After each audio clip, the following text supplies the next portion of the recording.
Noob School. Welcome back to Noob School. Today I've got a relatively new friend for a change, Adam Anderson. New friends are the best friends. That's right. Adam lives here in Greenville. He's got a venture company or private equity company called Ansuz Capital, where he seems to invest in and create any company that's interesting to him. I was joking earlier that I was going to introduce him as someone who's like got a plumbing company and a construction company and fixes up houses, but that's far from the truth. We'll get to some of the companies he's involved in, but welcome aboard, Adam. Thank you. Appreciate it. Cool. Yeah, appreciate it. So just background-wise, I know that you were raised an Air Force brat. That's right. You lived all over the world? All over. We didn't quite move as much as everyone else. My dad was, he was in social work, so he was a family advocacy officer on every base. Okay. And because he was attached to medical, we only moved every 4 or 5 years. Okay. So we did 5 years in, Rhine-Main near Frankfurt. We did 6 years in Panama City Beach. We did a couple years in California as well. So I had the military brat experience being chased by the MPs on base, but I did not, we didn't have that move every 2 years, 1 year kind of thing. As a kid, what was your favorite spot? Ooh, definitely Germany. Germany. Well, shoot, I'm lying to you. You can't go to high school in Panama City Beach, Florida during the spring breaks and not love it. Yeah. And so, no, gosh, man, I guess I loved them all, but really the high school in Florida was great. Okay. Punchline, you probably need to leave Panama City Beach after high school. There's not a lot going on. Yeah. Back in the, 94. So. Yeah. So you did all the spring break stuff? Yeah, I worked at Miracle Strip Amusement Park. So my high school gig was running all the games at amusement parks. And so whenever we go to like a Six Flags or whatever, I would always impress the young ladies by rolling the bowling ball just right to get the big bear. I'm like, I'm a pro. I do this. So it's the best. Huh. I've been watching, somehow on my YouTube, it keeps showing me these people that are getting slung, this new slingshot ride they have. You seen that thing? Yeah. It's crazy. Yeah. I think I would have wanted to do that about 15 years ago. Not now. Like we do a lot of adventure networking. Like we flew stunt planes and dog fought each other. You had a real pilot behind you, but you're pulling 9Gs on some of these turns, and you can just see in the video my face going, whoa. And the guy had 4 barf bags, doggy bags. I'm like, why do I need so many? He's like, we know you need some. So I only got to actually fly the plane for 30 minutes, and I spent the other 30 minutes in front of the GoPro that just saw the top of my head. Yeah. I can't do that kind of stuff. Yeah. Or let me rephrase that. I won't. I don't think I'm going to do it either. So that sounds like it was a lot of fun. But then you went from Panama City to Utah. University of Utah, running Utes. Why did you do that? My dad was adjunct faculty, so after spending 20 years starting residency programs for the Air Force, he went out and started a residency program with Intermountain Healthcare, and I got in-state tuition and adjunct so I got half tuition, and they gave me a music scholarship. So obviously, I'm going to Utah. That's cool. And I know you played the trombone. Wish you'd brought it with you today. Well, no, you don't. I gave the scholarship back. You gave it back. I was like, you people take this serious. This is not high school stuff. This is for real. So when's the last time you played? Oh, maybe a couple years ago. Okay. I still have it set out like I know what I'm doing. Yeah. You have to knock the dust off the mouthpiece, and it's got the strange smell. If you want to take it back up, we've got a spot for you. All right. Well, as long as you enjoy interpretive music and interpretive dance. I'm sure you'll be a little outside the lines. There you go. And outside the key. Yeah. So you after Utah, you moved to Greenville, and you had become kind of a cybersecurity expert, I guess, with Y2K and getting ready for all that stuff. Is that? Yeah. So I dropped out of University of Utah after about 96 credit hours worth of downhill skiing, whitewater kayaking, all that stuff. Yeah. You can't live in that beautiful country and actually go to class, was my opinion. Sure. And the only thing I had going for me was I grew up with a teacher as a mom, and we always had computers. So I'm like, wow, there's Y2K things happening. I might as well go and fix the world's banking system as a 20-year-old, and that went well. And I kind of got introduced to computers as a business tool and not just something you built to play games on. And it just kind of went from there. And then all those guys who were in Albertsons in Salt Lake City all went over to Royal Dutch Ahold in Greenville. And when the vice president goes, they bring the director. When the director goes, they bring the managers. And the managers. So I was one of the peons at the end of the tide. Yeah. But yeah, a whole bunch of Utah people transplanted all these IT folks into Greenville. So did Albertsons get bought, or did they just move? We're just done. They just did. Okay. Yeah, Okay. One VP got hired away, and then they slowly brought their team over. And that's how we got you in Greenville. I know it's unlikely, but lucky for It's Greenville. Lucky for us, yeah. Yeah, for And sure. for me. Yeah. And for me. I met my favorite wife here. Favorite so far. Fair. Well, that's a great story. So you're working for Ahold, and then you're doing cyber work or consulting, and then you got hired by IBM to pretty much do the same thing. That's right. And travel around to be we used to call them brains on a stick. The real high-priced people who would consult on these issues. And then you decided to, I think, kind of do it on your own. Yeah, it's exactly the same thing. So I got paid $80,000 a year as an IT guy, and then IBM turned around and selling me right back to the people I used to work for at $250 an hour. And then one of my customers said, "Hey, what if you charged me $185 and started your own firm?" And I was like, "I get that math." So I'm like, "But I have this non-compete." So I call up my manager at IBM and I said, "Hey, I think I can take care of our customers better if I was a business partner, not an employee." He's like, "Oh man, I always wanted to start my own company. Good luck." Oh, that's nice. Yeah. That's So.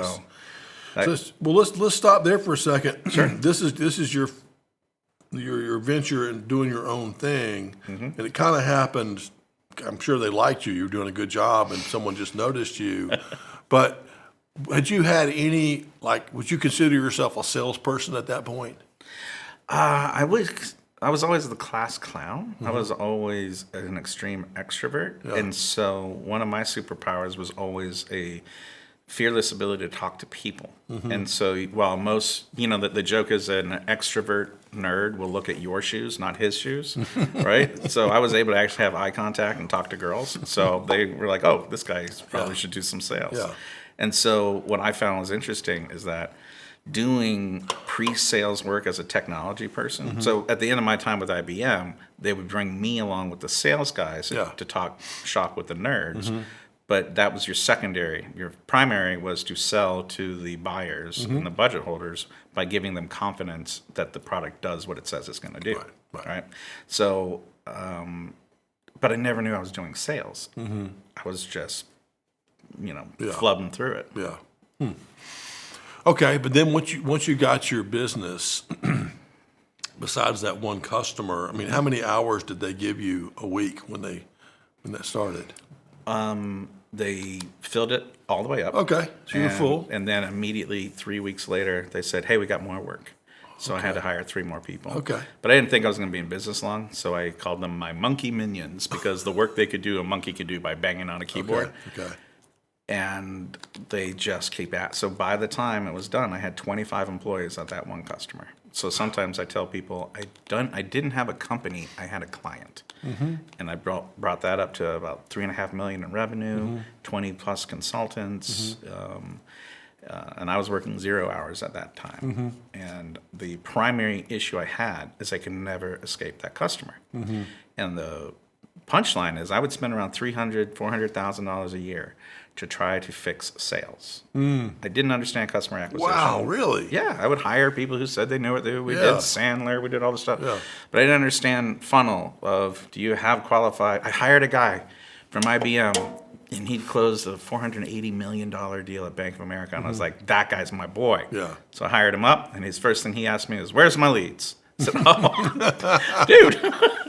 Where are the leads at? I was like, who am I going to go see today, boss? I'm like, oh, crap. Yeah. So that was kind of my first window in how complicated sales is. It's not just, I'm a charming guy who goes golfing with you, and then you sign POs. Yeah. When you get outside of those good old boy network relationships, it's a real skill set. And I spent 13 years trying to figure that out before, kind of giving up. Yeah. in selling the company. Yeah. Interesting. We had a similar experience every time we tried to hire somebody from a logo company. We tried to hire from Oracle. We hired from Dell, and it was just complete bust. Yeah. And of course, you probably know this, but just for the sake of the people listening, if you work for Oracle or Dell or someone, you have this panache where you just kind of call any company. Yep. That's John Sterling from Oracle. How are you? Or from IBM or from whatever. And you don't have to really scrap for it. You need a scrapper for a little company like you had. That's right. And I learned those lessons. It turns out you can't just look at the person from a large company, like a logo company. Yeah. That person's surrounded by a team. Right. That person, and that was one of the things this gentleman said after we parted ways. He's like, you know what? I thought I was great. And it turns out I had a great team. Yeah. That's what was getting me all the deals. Yeah. And then, in retrospect, that also means that I had a really crappy team that didn't support him. But to be fair, I didn't even know I needed to build a great team. Right. You just think hire a big, powerful salesperson and they'll solve all my problems. But that's like the worst thing you can possibly do. Yeah. Rolodex selling is very hit and miss. Yeah, I agree. Yeah, we had a guy on the podcast a few weeks ago who sold a couple of $100 million deal, not that big. And he said 15 different people had revenue credit on that deal. That's right. 15. That's right. It used to be just like a sales guy and a pre-sales guy. Yeah. 15 people. So anyway, it's true. For business owners looking to hire, I mean, it's very important that you know what you want for what your opportunity is, because it's different. Well, and be okay being vulnerable enough to say, I don't know what I want. I better go talk to an adult. That's the thing I should have done. I should not have but I've been nothing but net for 10 years. Yeah. I grew a multi-million-dollar company. It was very difficult for me to be humble and say, I can't figure this out. I know. And so, that was the downfall, is that lack of humility. Well, I think we all, when we're fortunate enough to be in that position, we all fall for it. It's hard not to. But there's one test just for the listeners that you can do now that I do for some of my clients that are hiring something like that, very specific, is you not only give the applicant a psychological profile to take, but you would fill it out as if you're answering for them. So you're answering the questions the way you would want your VP of sales to answer it. Oh, so then you see what the match is. That's brilliant. Isn't that cool? That is. And it should be used as a conversational starter, right? Yeah. But that's cool because you can really sit in front of somebody and say, do our expectations for what this is match and how we think you should be matched? Yeah. And depending on the data, I guess you make a decision, right? Yeah. So anyway, that's so pretty cool. That's very cool. So good news is, sales or no sales, you sold the darn business for a heap of money, and you had a really good experience right here in Greenville. I would say some lessons learned there is, number one, you were talking to people and networking at the place where you were working as a contractor. That's right. And you obviously did a good job. And so it's kind of one of those things where the more you work at it and the more you try, the luckier you get. Yeah. Because they could have had that conversation with a lot of different contractors, but they had it with you. Well, there was definitely sales behaviors in it because we decided that our market wasn't the entire globe.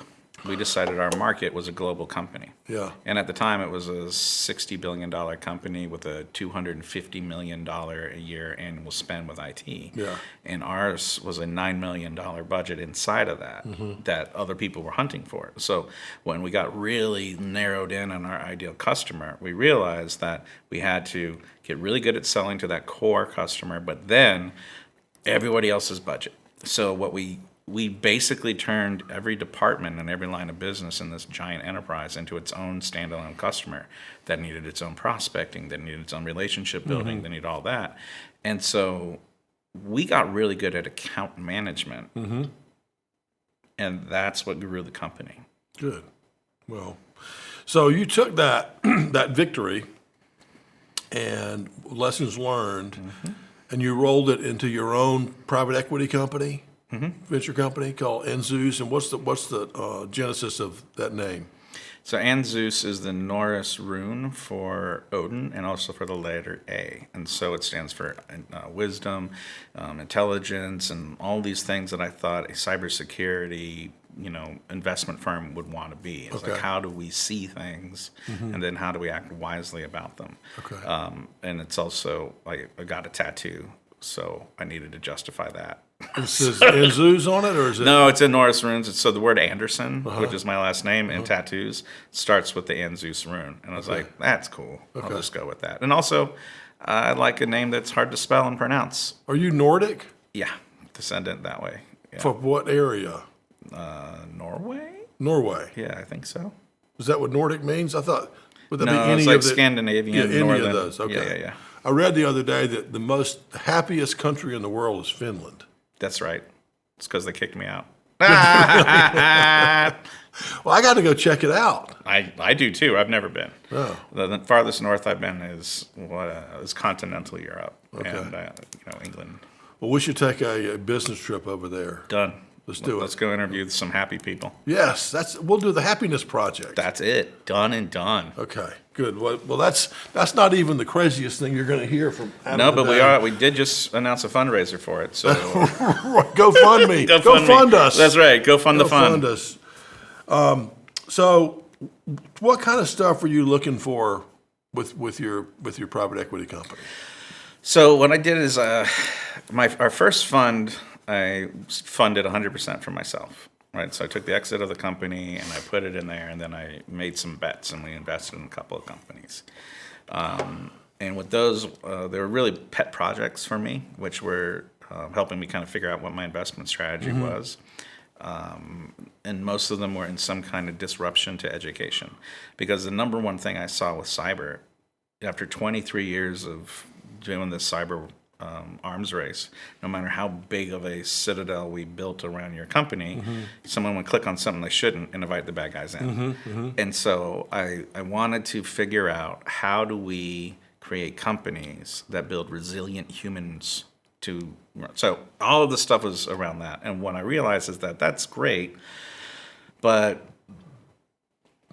I wanted to build a synergistic fund. And what I mean by that is that every company can help each other, right? So if you have a company that sells to the channel and has hundreds of, channel customers, and then you invest in another company that's got great technology but garbage sales, then the two companies can win together. And so I built, what did I want? I wanted to have deep tech. I wanted to have all of these different things inside of the security. And that kind of got me exploring cybersecurity for space, cybersecurity for hospitals, cybersecurity. So the great thing about cyber is you can get into any conversation in any business because it's a core risk mitigation concern. So, that is basically what Ansuz has turned into. Is how do we invest into companies with cybersecurity, sure, being a part of it, but really, what is the deep tech kind of thing that it's doing? And then some of our general partners were like, "This is stupid. we're getting private equity." So I kind of am on the venture side of it. Okay. And then we have another part that's a private equity side that does e-commerce, mergers and acquisitions, logistics. I had no idea how cool global logistics was until we started in deploying capital and buying. And the third wing, we have venture capital, private equity, but then the third wing is all about the compliance side of the house. And so what we realized we were really good at doing is building funds. And so we decided to start partnering people who had capital and they knew how they wanted to deploy it, but they didn't want to worry about going to jail.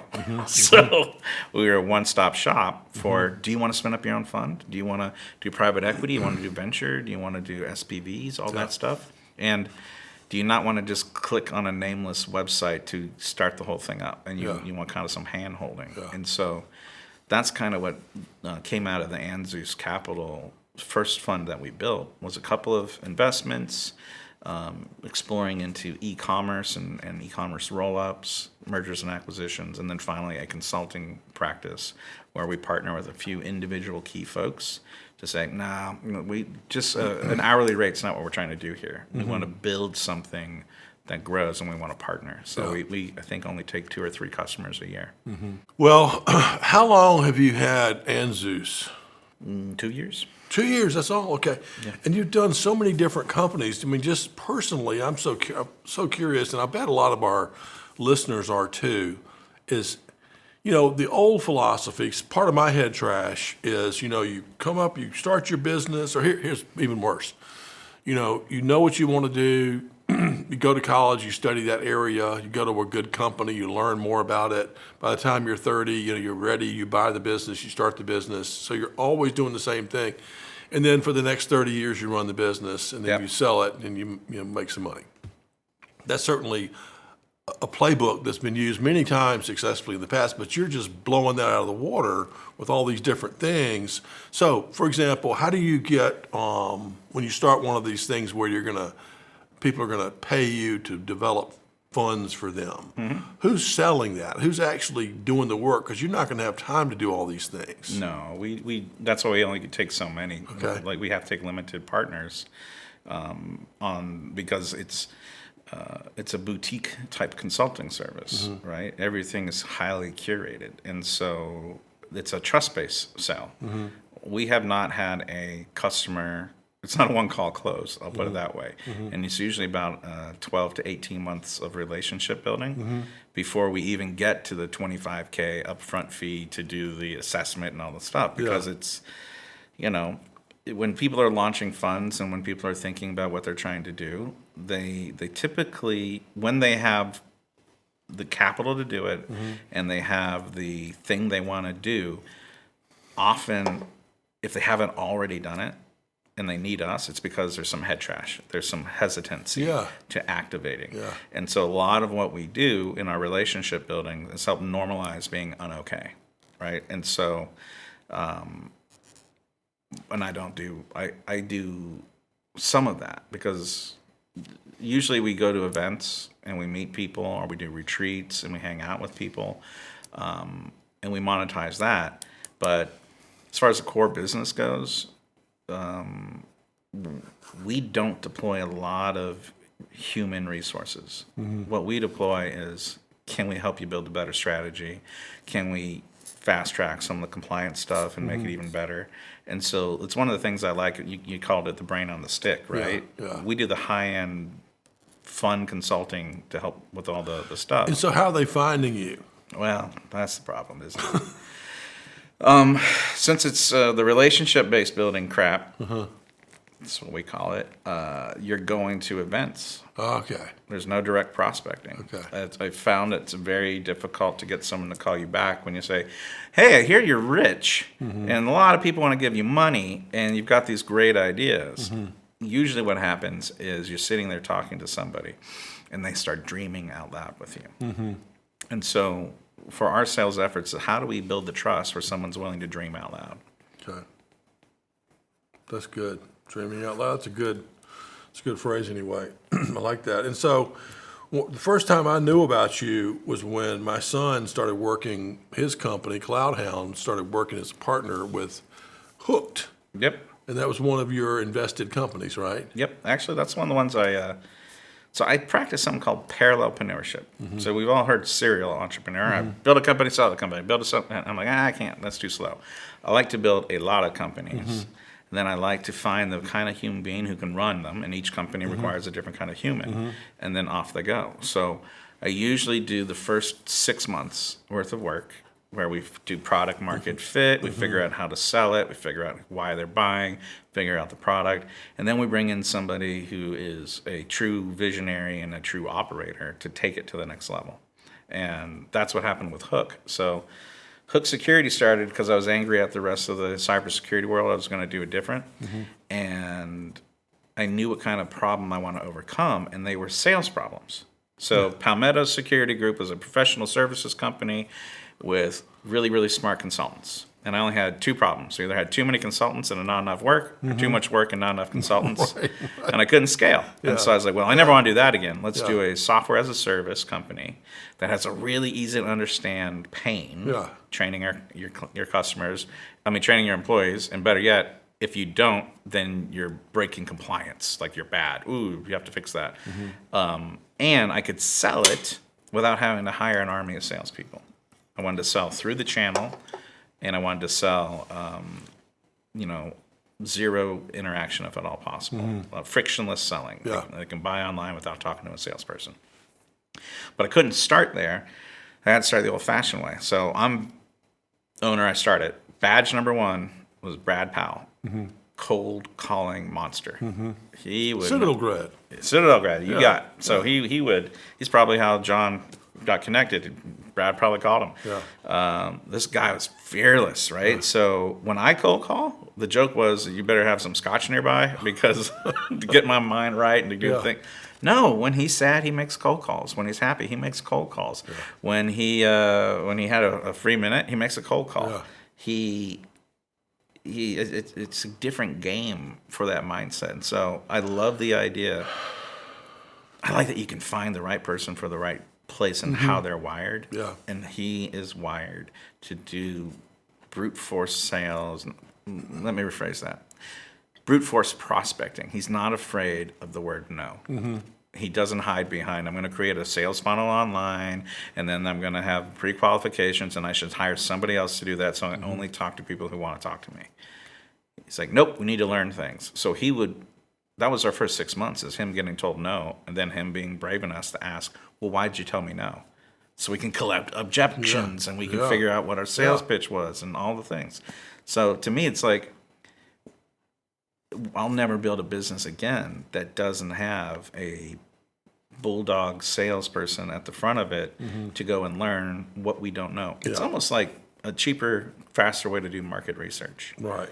Like I can buy all the reports I want and I can hire all the market researchers I want, but the best way to find out if a customer wants something is to sell it to them and see if they give you $1. Yeah, absolutely. Absolutely. I mean, we have solved a lot of questions over the years by saying, okay, let's stop arguing about it. I'm going to go call 10 prospects. That's it. and just see what they say. And again, it's always one of 3 things. Yeah. It's, my God, I'm glad you called. This is perfect. Or crickets. Yeah. Or just kind of something in the middle. And if it's not, my God, I'm glad you called, we shouldn't be going forward. No. Or we should fix something. Well, I lost, if you go and look through all the sales I've ever done, rarely do I lose to somebody else. Yeah. Always I lose to customer apathy. Indifference. They don't care. Yeah. They don't feel pain. They won't act. Yeah. I love an angry or a happy customer. Please don't give me apathetic. I had a great sales guy sell me something a couple of years ago, and I wanted it. It was like this. It was a SaaS selling consulting program or something like that. And I was like, okay, guy, I want to do it. I need to do it. But I was working on my book then. I'm working on the book right now, and it's another thing. And he goes, is this a big thing to you? I'm like, well, not really. He goes, is it a big amount of money per month? I'm like, not really. He goes, why don't we just go ahead and do it? I love him. He goes, it's not a big deal. So let's just go ahead and do it and quit talking about it. Oh, man. And I'm like, you're right. Yeah. I can stop if I don't What like percentage of your budget is this? That doesn't seem like it's really going to be a friction point for you. Yeah. Why don't we just go ahead and do this? Yeah. And he goes, you don't like it, just stop. I'm like, you're right. Why should we? Because we were talking about it every 2 weeks. Yeah. Just try it. You've already spent more hours. If your hourly rate is X, the number of hours we've spent on the phone could have paid for the program for a year. Let's find out. Yeah. It was a good close. That's so good. Close. I love that story. So Hook Security, by the way, my son's company partners with it and he sells it. And I'll give you my version, my dumber version, but it is a way for your company to get some pretend phishing emails sent to it just to see who in your company might click on it. And clicking on that kind of email is the number one way cyber problems happen. That's right. It's not expensive. And again, you can try it, you don't have to buy 10 years worth. And so Jack, my son, has sold a bunch of this stuff and the clients love it. So give us a little bit more on Hooked. Yeah, so Hook Security is all about equipping your employees to defeat the number one tool used by hackers. So 90% of all successful hacks. This is when they break in, they get something, there's damages, and the FBI gets involved. 90% of those start with a successful manipulation of your employees. And that's either they send an email that you click on, or they send a text message, or they do something to manipulate the humans. So what Hook does is work on this thing called CySec, right? So after I sold my company, I went to Hawaii for 2 weeks, hired some consultants, and we need a new thing. So you have physical security, right? Guards, gates, guns, things like that. Then you've got cybersecurity, and that's bits and bytes and computers and firewalls. So who's helping the neurons in the bits? We need new science, and that doesn't exist. So CySec, or psychological security, is all about the science behind how the human brain reacts to threats. And it's not really open for training. Like, we've all tried teaching folks before, and sometimes they get it and sometimes they don't. And so it's a multi-billion-dollar industry that is, everyone's doing it wrong. They teach people like you were back in grade school. And remember, the American education system, 20% of students fail. 20%. That's a big gap for cyber, isn't it? That's really not good. If 20% of your employees click on a thing you don't want them to click on. Well, I mean, when we started with Hooked at my company, I clicked on it a few times. I mean, I see something coming from FedEx or Starbucks free gift card. I'm like, well, why not? I'll take it, and. I still click on stuff. You do? You too? Yeah, I wrote 6 books on cybersecurity, and I bought a Nissan Altima off of Craigslist that didn't exist. $1,500. Did they get your money? Yeah, they did. Oh my gosh! The reason why that they got me is I was so busy with other things. I didn't care about the car. I was buying it for our foster daughter. I just needed that done. And the $1,500 didn't matter to me. I was working on huge deals. I just needed it done. And so I was not engaged. And so that's the problem with cyber awareness training. The way we teach people now, you have to be engaged to apply the tools. Think about being great at basketball, right? You need to be engaged in the game to win the game, even if you have the natural talent. And so that's what our industry is struggling with, is how do we get the brain to be programmed to subconsciously and to see that risk, even when you're stressed and you're not feeling good and you're busy and all that stuff. And then she's not there, but that's where it's heading. And what we do right now better than anything else is we capture the attention by giving short, fun videos that maybe 30 to 90 seconds long. You don't have to invest your whole time. And when you are suffering an attack, like when you click on the thing you're not supposed to, you go, ah, right? That does something in your brain. It triggers fight or flight. And it floods your body with cortisol. And you're no longer able to access different parts of your brain. I'm using science talk, people, right? So you can't access creativity, the memory. So what happens is that we try to train people when they're terrified.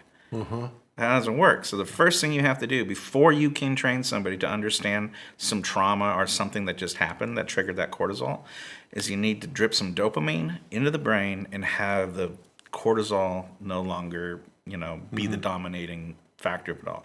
And the fastest way to do that is with humor. Actually, no, the fastest way is a hug. But not everybody. There's probably restraining orders that'll kick in if we just send people to your place of work to hug. But you can use humor. You can use things that say, hey, that was a bad thing. That's okay. Let's learn. Let's do a little bit better. Well, just to tangent that a little bit, seems to me that just email in general, whether it's Gmail or Outlook mail, is just pitiful. And that it is just so not evolved. And I always wondered why that is. Why? Because they're not stupid people. Well, the problem is that, and when you say they're uninvolved, I think you mean by like a cybersecurity point of view. Well, from a cyber perspective, but also just from a perspective of how things work and folders and the fact that it's so difficult to rank your email. Like you get like a spam email would be at the top because it came in this morning, and how do you sort through your to-do list if they're all kind of jumbled together? So this is what Steve Jobs was great at. When you build computers from the ground up, you think about how all the different parts are going to interact. And with that mindset, how does the electricity move to make the bit turn into a 1 or a 0, and it goes all the way up to the screen to the human. You are accessing a user experience, a computer experience designed for the human to interact with the computer, not for the computer to meet the needs of the human. That's why you can put an iPad in front of a 3-year-old and they just get it, right? Because a whole lot of time, effort, money was put into the user experience. When you look at corporate America, which is the driving force of email, and therefore the grandfather of all of these other platforms, it was not meant for a human experience. What it was meant for is, how do I take spreadsheets, Microsoft document, how do I do all these things and send them back and forth to people?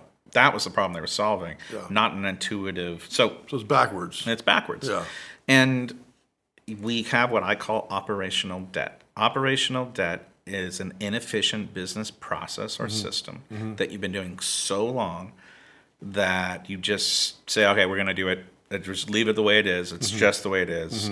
And yeah, maybe it's impacting our business, but it's too expensive to pay off that operational debt by changing to something else. The act of changing isn't worth overcoming the pain that they're in. And so email user interfaces won't change. I'm using Gmail and Outlook right now, and going back and forth between them is just such a headache. They're so different, and they're both not. I don't think they're very good. That's a very interesting perspective. You know, if Steve would have done his own email, I'm sure it would just be brilliant. Well, a lot of people have tried it. But again, I guess my operational debt is so heavy, I have no desire to pay it off. There's so many other things. Do you remember DOS? Yeah, do I? I mean, I didn't know the green how. Flashy blocks. I mean, and you'd have to hold down F3 and the Alt key, and because that's perfect to your point. You were learning how to pull the information from the computer versus vice versa. That's right. Which is, if you look at AR and VR, how are we going to augment reality versus how are we going, people are working on how do we have a more human focused interaction with the computer. But it's also terrifying too, because when you're working with this computer, it's obvious that it's a tool. When the computer transcends that barrier between this is a hard tool to use, to this is just an extension of how I already think, feel, act, do all this stuff. That to me is a little spooky. It's a little spooky when there are very few operational friction points between me and the technology. Because technology can be manipulated against my best interests, and if all of my defenses are down, and it's just a pass through into my brain. Is that a good thing? Or I don't know. I don't know. Depends on whose brain it is. I'm not sure about, mine and yours might be in trouble. Well, before we get into AI, let's talk about something very, very interesting called space whiskey. Yes. So one of your latest ventures. I want to hear it. Tell everyone about the space whiskey. Once upon a time, I thought I was going to have a space hotel. And I just sold my company, and I saw went to a talk where the commander of the International Space Station just got back. And he gave us his lecture, and it was amazing. If you haven't seen the kind of training these people do to go up and spend time on the International Space Station, it's amazing. The only thing I remember from the talk, though, like he just blew everything out of my head. He said, well, when I got back from space, which is just a really cool sentence, I had my first shower on Earth, and my wife said when I stepped out of the shower, thank God, NASA. And I was like, space fat camp. That's what I need. That's my next business. No, that's a bit expensive. So I began just thinking I need to do a space hotel. Well, as a gift to myself, my wife and I went to Necker Island, and we spent a week with Richard Branson and about 30 other just amazing folks. And I'm strutting around like I'm a space entrepreneur now. I'm going to build a space station. But I kind of am future sensing, so if I think about a thing, I already experience like I'm doing it. So I might have been posing a little bit. Yeah. And a nice lady walks up to me and she's like, you got a space hotel? I'm a private equity investor. We just invested in 6. One of them's attached to the International Space Station right now. It inflates. Where are you with your project? And I was like, ma'am, I'm sorry. I lied to your face. I'm nowhere near. I have no idea what I'm talking about. So I spent the next 3 years volunteering and networking, and I joined a community called Space for Humanity. Richard Branson gave us 2 tickets on Virgin Galactic that we auctioned off, and the whole thing is how do we send the common man to space, and it's fantastic, going to space for Earth, not the other way around. And so we're there, and I'm meeting all these people, and I realize there's a super huge inefficiency with space. Space has a problem, and the biggest problem it has is it has all the infrastructure to do capitalism, to do product development, to do all that, but it only has one customer, super large governments. So I thought to myself, screw that. You know what we can do? We need to build cash flowing businesses. So the math was easy. It was like, what can I send to space that I can do some sciencey stuff to, or manufacture something that won't cost me a whole lot, but if I bring it back down, I can sell it for 43,000 times the value. Yeah. And I talked to some alcohol collectors. I'm like, why did you? This bottle was $12 back in the day, and you just spent $12,000 on it. And they tell me all this. I'm like, oh, this is my market. So by making 100 bottles of whiskey in space and then selling them at $1 million a bottle, which is market rate for a collector's high end, people are already doing this, buying $1 million bottles of whiskey from Sotheby's. So what happened to that whiskey to get to $1 million? Why is it so famous? Okay, so the reason why a collector spends that kind of money is threefold. First one is all the experiences and the story, the rarity, all that stuff, right? And so it has nothing to do with the content. Most people don't even open them. Right? They just I own a thing that's $1 million. For the Japanese whiskey that's going at this, and some of the McClellans that go for that level, it goes into how long was it aged, how rare is it, what was the effort put in, right? Only 60 bottles produced. Only 60 bottles produced, and it took us 55 years to make it. So so you're going to have a little distillery? Eventually, I'm going to have a distillery on the moon, and I'm going to make moonshine on the moon. Moonshine. The first legitimate moonshine. That's the original idea. I found out the price tag for that, and I was like, well, maybe we'll do an orbital distillery first. So right now we're talking 60 bottles. It's going to be orbiting in outer space. Yeah. It's going to make the whiskey while it's out there, then it's going to come back and you're going to be able to sell it or auction it or whatever you want to do. Yeah, the idea is they've done this before. We've had scotch and whiskey on the International Space Station. All the way back to 2011, Ardbeg Scotch put scotch on the International Space Station, put some wood chips in it to see what would happen. Okay. Nothing happened. Nothing happened. Because when you age whiskey, you turn barrels, right? You age scotch, you turn barrels, and the heat and stuff moves the whiskey into the barrel, and then it comes out of the barrel, and that's what gives it a taste. And that's why it takes so long, is that we use gravity and the slow turn of the barrel to get the whiskeys to taste great. None of that works in space because there's no gravity. So what you have to do is you have to agitate the whiskey, you have to agitate the liquid to interact with the other substances. So in our case, phase one of this entire experiment is space aging whiskey. Okay. And you do that with sound. You shoot sound waves into the whiskey, and it then agitates. And what you can do is if you never turn the sound off, in 3 months of orbiting the Earth, you can create a 15-year, 20-year whiskey. Okay. Right? And do we know if it tastes good or not? I know it does. When you pay that kind of money, you never go like, oh my gosh. It's going to taste sweet. It's going to be great. So how do you more details. Sure. How do you arrange to get the whiskey on this spaceship? Okay, so you pay people money. Okay. Who are we paying? Elon or who are we paying? Yeah, so there's the original business model was to do some stuff on the International Space Station, but when I said earlier that the space industry is all set up, ready to go, but just don't have customers, I'm renting everything. I'm renting launch. I'm renting manufacturing. There are at least 5 different consulting firms out there that will build my orbital distillery for me, right? It costs around $25 million. That's what my budget is. That includes launch, the first, all that. And I'm going to make 100 bottles worth, and I'm going to go pre-sell those bottles to the 1% of the 1%. And by the way, the buying triggers of the ultra high net worth are different than yours and mine, and so we have figured that out. We know we can sell them, and Then we use those pre-sales to, fund what we're actually doing. So we're looking at a $75 million profit, and I'm probably wrong about something. So why don't we just call it a $60 million profit and give myself a little bit of a buffer there? Yeah. But what I'm trying to demonstrate is that's a cash flowing project. I do that, and I'm done in 3 years or less, which means I just show the world that you can do space-based businesses that cash flow. To date, including our good friend Elon, there are 0 space companies that have made a profit. It's all burning cash. So he's getting paid to do a lot of work for NASA and people like that. You're saying he's not getting paid enough? Well, we're saying that he's reinvesting. Okay. Right? Okay. So it's not that he's not making money. Yeah. It's just that. Like the early days of Amazon. That's correct. Yeah. Right? You burn cash to grow. Yeah. Virgin Orbit right now is having issues. Yeah. So that's Richard Branson's, Yeah. underneath the plane rocket. Yeah. Just the space industry needs conscious capitalism. It needs people who are going to make businesses that cash flow to pay for all this amazing infrastructure.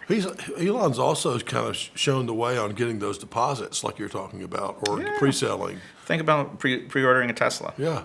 Well, Virgin Galactic has a waiting list of 600 people. Yeah. They've done a couple of flights. Yeah. I swear, I think if you pre-sell it, the customers, like say if I bought some of your whiskey or one bottle or whatever, I'd feel like more I'm kind of part of the whole thing. That's 100% right. I'm not selling a bottle of whiskey to you. I'm selling a membership into an exclusive club. For example, you buy $1 million bottle of whiskey from me, and I look at you and I say, John, don't open that. I've got mine here. Why don't we go get on the planetary the space perspective. Let's ride a balloon from Florida to 100,000 feet. It's a luxury balloon. It's like nicer chairs than this. Yeah. And from Florida, we can see the Aurora Borealis. Why don't we drink this space whiskey while we're at the edge of space? Yeah. And we'll drink mine. You don't open yours. That's a collector's item. Yeah. And then you're going to be on that with 12 other people. Yeah. And you're not all going to be best friends. And you're not... It is I do talks for ultra high net worth networking groups, and it's the issue is that super success can break a brain. When you have so much success that you can no longer actually interact with another human being, sometimes you need to be taken out of that world and put into, sometimes you need a friend you can trust. Yeah. And so when you are buying $1 million bottle of whiskey or any of the other luxury stuff, we're actually sending gold to the International Space Station next year to be molecularly changed so that we can sell it in luxury goods. So the actual company's name is Stellar Luxuries, and we're using high-end luxury brands to make massive profit to fund the space industry. So space whiskey is our first product, but then we got space cigars, we got space schnapps, we got whatever. Space. So Space Ripple.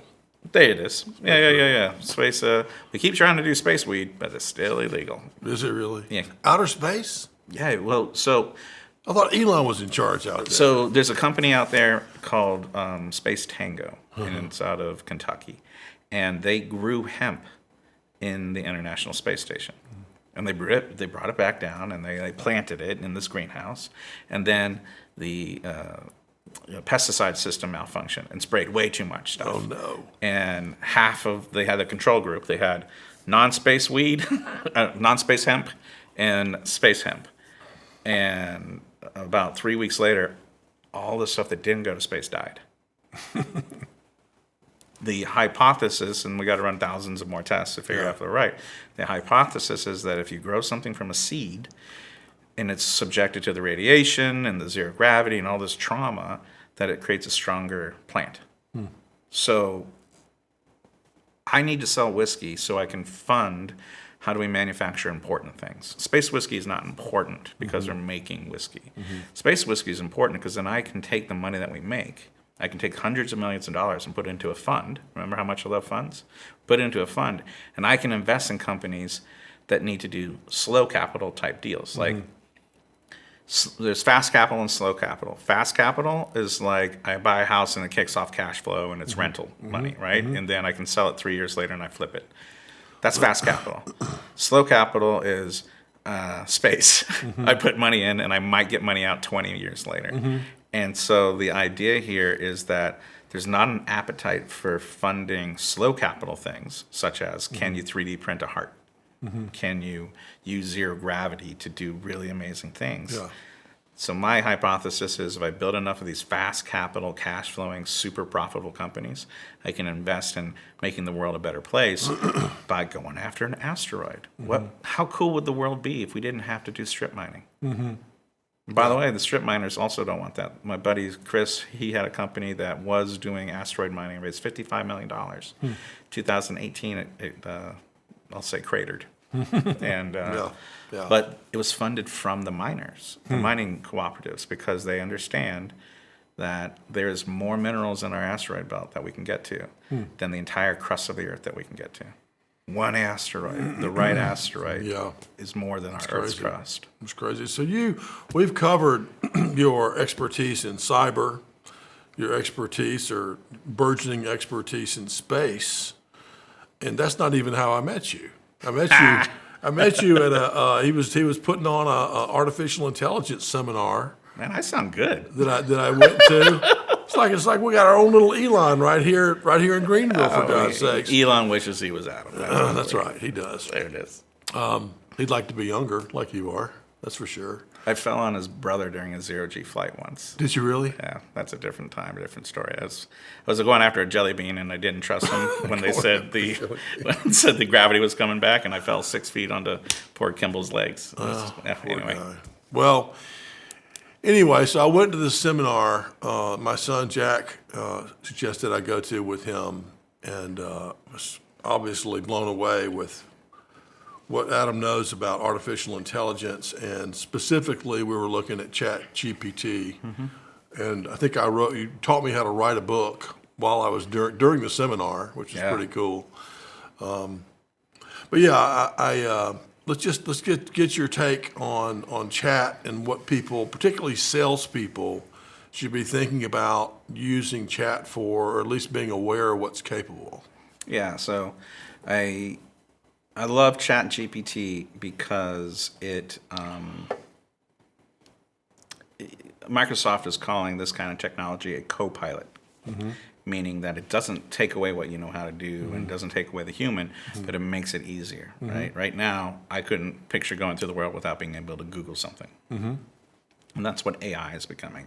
It's that sidecar, that co-pilot, that system that helps you. Yeah. So from a sales point of view, so I had ChatGPT write me a book about how to use this in business, and I went system by system. So my first chapter is about customer acquisition, because if you ain't got customers, you ain't got a business. Yeah. And it went through sales, marketing, and customer success, customer service, retention, that kind of stuff. And everyone's heard about the marketing side of the house. Oh, you can create LinkedIn posts, you can create so it's obvious how ChatGPT can help the marketers. The cool thing about ChatGPT in sales is that it can interact with your CRM. It can interact with yourself. It can scan your CRM, figure out, okay, I'm going to talk to John, and he's got this, and it can write a custom email that will resonate better with you because you give it all the information. John loves ponies. He's an expert marksman. He spends his time at the jockey lot, whatever, right? And the email, the touches that it can create for you and the cold openings that it can create for you are just absolutely amazing. Yeah. And I think about anything that I don't want to do, Chat's great at that. So, for example, we can write APIs, meaning that we can write software that you can talk to Chat like you would an assistant. And you can say, well, I just got off call, or it can listen to the calls too. But let's say that you're driving down the road and you're supposed to update documentation. You're supposed to be, and instead of you taking the time to do that, you just tell Chat, and then Chat does all the work for you. It's an assistant, and then right. It's. There's only going to be two kinds of salespeople: going forward. There's going to be salespeople who are incredibly efficient and able to do their job at a higher game because they have better information. And then those are going to be guys who are no longer sales guys, right? Because at the end of the day, this is going to be the thing that changes. It's the unfair competitive advantage that you're looking for. Yeah. Case in point, I'll move from sales over to lawyers. I got a buddy who's got to look over 100,000 page document. And the way the big firms do it is they hire a whole staff of paralegals to go and read through it, right? So the law firm that's big enough that can outspend is going to have the better information to go to court. Now, we won't feed that case study into ChatGPT because it's not appropriate, but we could build his own AI where he can then train it and funnel it in and replace hiring hundreds of paralegals with a 12-cent a hour API call. Yeah. And get his results back in 3 hours or less. Yeah. Now, that lawyer can go up against the big guys now. Same thing with sales. Yeah. Better intelligence, better parsing. Oh, man, I was looking at selling a new product, and I was like, I need to understand my ideal customer better. Like, what are the pain points that the chief information security officer of a Fortune 500 company with a focus on the retail industry are interested in? And it's like, thank you for asking that. Here they are. I was like, what are the objections normally a part of these different pain points? Oh, typically these are the objections. Boom, boom, boom, boom, boom. Yeah. This is the product that I'm selling and how I'm going about it. What are the best ways to overcome those objections? Yeah. I did that, 15 minutes is how long that took. Yeah. Then I got on a call, super prepared for that particular Yeah. guy. So you want to talk about being the most equipped sales guy going into a sales call? Yeah. AI is going to be the go-to tool for that. Right. And I would contend in that specific scenario, without the chat tool, odds are the salesperson would not have prepared that way. So they wouldn't be that ready. But if they were, they would have had somebody, for a couple of days. They'd say, hey, Adam, I need you to write up this draft thing for me, and I need to review, it'd be one of those deals. I do the same thing. I need 10 to 15 minutes, and I can get pretty ready with chat. So just for a few people who might not know, it's chatgpt.com, and it's free. Yeah. You can pay the $20 a month like me and Adam do for the, I don't know what kind of extra service we get, but we get something. They don't turn it off when you hit like a couple 100,000 words. Right. They're like, you're using too much. You get to use it as much as you want for $20, but it's definitely, I would say it's like, Google, the internet, CRM, spreadsheets, Word. It's a new tool, but it's very important, and it's just going to evolve and change. Yeah, that's one of the reasons I'm doing all these workshops. And so I did a general business workshop, and then I'm just going to go through every single business system, okay, yeah, right? yeah. So the next one's going to be customer acquisition, probably focusing on marketing. But the reason I'm doing that is because I want to learn it. Those who want to learn teach, and so I have to get really good at it. Like when I wrote a book on neuroscience on how the brain and the human the computer and the human brain have a lot of functions, and I needed to teach emotional intelligence to cybersecurity nerds. So how do you interact with humans? And so I had to come up with a nerd way to talk to my nerd friends, and I learned so much about the brain because I knew so much about my subject matter, right? And so the thing that is amazing about this is it is taking away, like I'll sit before, like if I have to write a proposal, man, I'll sit there and I'll think, I've got this blank sheet of paper and maybe I've got a template to work off of, but it's that getting started part. And what I'll do now is we wrote a proposal for Conor McGregor and Proper 12 Irish whiskey to sponsor a space whiskey thing. And I was like, let me tell you about space whiskey and write a proposal to Conor McGregor, and it just went, and it created the proposal. And the 80-20 rule is in fact, right? The 20% of the most important stuff is a little. The thing is with AI is that it seems super smart and overconfident, but it's actually still dumb, and so the human has to go and de-risk it. Yeah. But being able to start, I save hours, days even, by having a safe place to say, this is what I'm working on, help me and it will help. Yeah. It's so cool. It gets you started. It's great. Well, that's awesome. Tell us your favorite book of all times. All time. Wow. I think it would have to be. Gosh, I might go to a comic book. Okay. Which one? One of the early X-Men comic books, Marvel. Okay. So I have ADHD, lots of learning disabilities, and reading wasn't accessible to me. Mm-hmm. The reason I love comics was I follow the pictures, and they had big sound effects. Pow! It's like P-O-W. I got it. Pow, right? So that really kind of was my gateway into reading. And now I'll read just. I'm a voracious reader now because I've learned that I don't actually read letters. I see the word as a picture, and I can just read that, right? So, my of all time, the thing I'm most thankful for are probably being a young kid on Rhine-Main Air Force Base, scraping up pennies to buy a comic book, and go reading that. That's cool. And then what about a favorite word? Resiliency. Resiliency. Yeah, we get beat up a lot in this gig, don't we? Yeah. And it's not about am I smart? It's not about what it's really all about is can I take a hit? Yeah. And can I get up?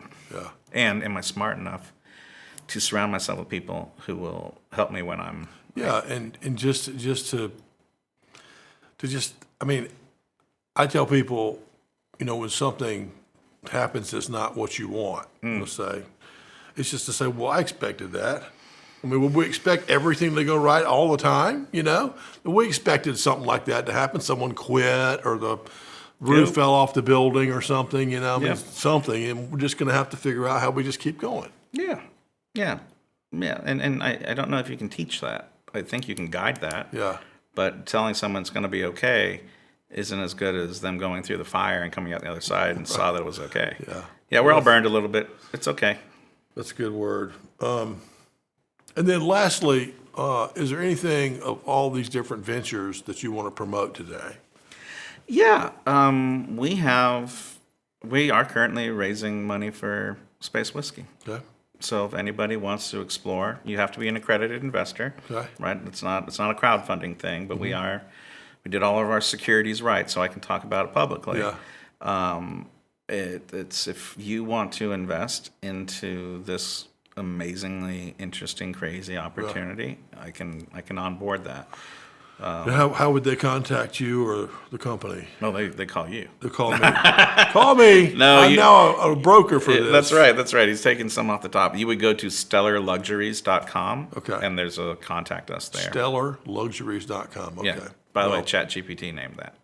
Oh, that's so funny. Yeah, we said give us 10 names for a company that does luxury goods in space, and they were awesome. God.